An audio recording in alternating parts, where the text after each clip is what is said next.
हमारी मांग है कि उन जो लोग जो मिले हुए हैं ना इस षड्यंत्र में, उन सब के खिलाफ कार्रवाई करें। और जब तक ये कार्रवाई नहीं होगी ना, तब तक हम पीछे नहीं हटेंगे। और इनको प्रशासन को इस बात को मानना है। पुलिस प्रशासन हो बर्बाद, हो बर्बाद। इंकलाब जिंदाबाद, इंकलाब जिंदाबाद, इंकलाब जिंदाबाद। दोषियों को गिरफ्तार करो, दोषियों को गिरफ्तार करो।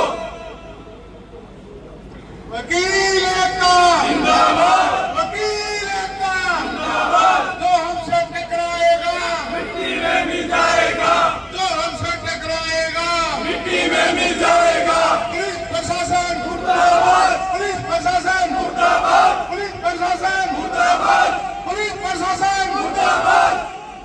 ठेकोरों से अब लड़ेंगे चोरों से, पहले लड़े ठेकोरों से, अब लड़ेंगे चोरों से। हमने कार्य बहिष्कार इसलिए किया है कि हमारे वकील साथी के साथ उसके घर पर उसके साथ मारपीट की पत्थरों के द्वारा और तथा असामाजिक तत्वों द्वारा गाली गलौज करना, उनके बहन बेटियों के साथ बदतमीजी करना, और पुलिस ने अभी तक कोई कार्रवाई नहीं की है। इसलिए हमारे को मजबूर होकर धरने प्रदर्शन के लिए मजबूर किया है। एक अधिवक्ता के साथ इस प्रकार का अमानवीय घटना हुई है, हाँ, तो आमजन कितना सुरक्षित है? आमजन का सुरक्षित है? कोई सुरक्षित नहीं है। ये तो कहने की बात है। जब पुलिस चाहे तब तो किसी को अरेस्ट करना हो तब तो बिना बयान के भी कर सकती है, और जब किसी को नहीं करना हो तब उसके सौ बात बीमारी लगाती है कि गवाह लाओ, वो लाओ। इसलिए ये जानबूझ कर प्रशासनिक ढांचा है वो बिल्कुल गलत है।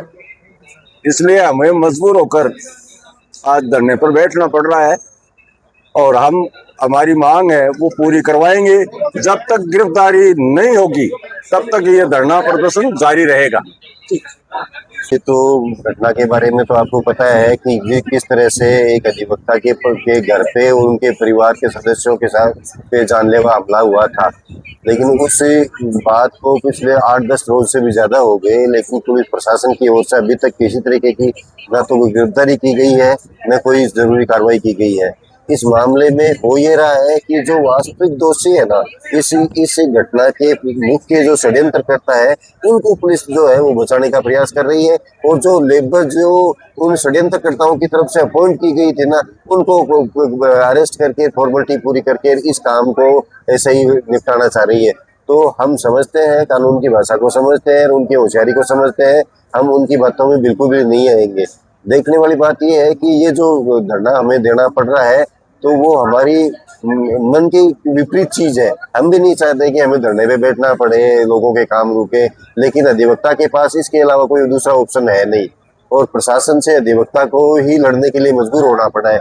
एक घटना में पुलिस की जो नाकामी है वो आप देखो कि एक घटना में किसी के घर से सामान बाहर निकाल के फेंका जा रहा है। उस घटना में तो 4 अधिवक्ताओं के खिलाफ एफआईआर दर्ज हो गई है, ठीक है। और एक अधिवक्ता के परिवार पर पूरा जिस तरह से जानलेवा हमला किया गया, उनके खिलाफ कोई कार्रवाई नहीं की गई और पुलिस उनको बचाने का काम कर रही है। दूसरी चीज, जो वहां पे पुलिस वाले 2 या 3 पुलिस वाले गए थे, उनके खिलाफ भी पुलिस ने अभी तक कोई भी किसी भी तरीके की ना तो कोई जांच करी है, ना किसी की तरीके की कोई कार्रवाई करी है। तो हमारी मांग है कि उन जो लोग जो मिले हुए हैं ना इस षड्यंत्र में, उन सब के खिलाफ कार्रवाई करें। और जब तक ये कार्रवाई नहीं होगी ना, तब तक हम पीछे नहीं हटेंगे। और प्रशासन को इस बात को मानना है। 3 दिन को टाइम दियो मैं पुलिस प्रशासन ने, ये 3 दिन को टाइम है, मैं उन्हें वर्क सस्पेंड करांगा। डिप्टी साहब बात सुनी तो 3 दिन होगा, कोई कार्रवाई को नहीं करी, इसलिए मजबूरी में होकर दरी में बैठना पड़े है। आज घटना से देखिए, जब पत्थरबाजी हो रही, अगर एक पत्थर मारे तो आदमी मारे को नहीं, कति स्पीड से मारे, बाकी वे तो पत्थर मारे मुलजिम तो है वे, लेकिन बाकी पर्दे के पीछे हो रही है, और भी है बड़े गाड़ी भी खड़ी, वहाँ पे आदमी खड़े पाने बार फोन करके दे रहे कि यहाँ कार्रवाई करो, यहाँ करो। मुख्य तो है, लेकिन पीछे षड्यंत्रकारी है, कम से कम 15-20 जना है। नामजद एफआईआर में गिरफ्तारी नहीं होगी तब तक दंडनीय चालक। आगे क्या कार्रवाई रहेगी? नामजद एफआईआर गिरफ्तारी होगी। अब कोई यहाँ वकील वकाला नहीं लगाएगा, इनका ये प्रस्ताव है।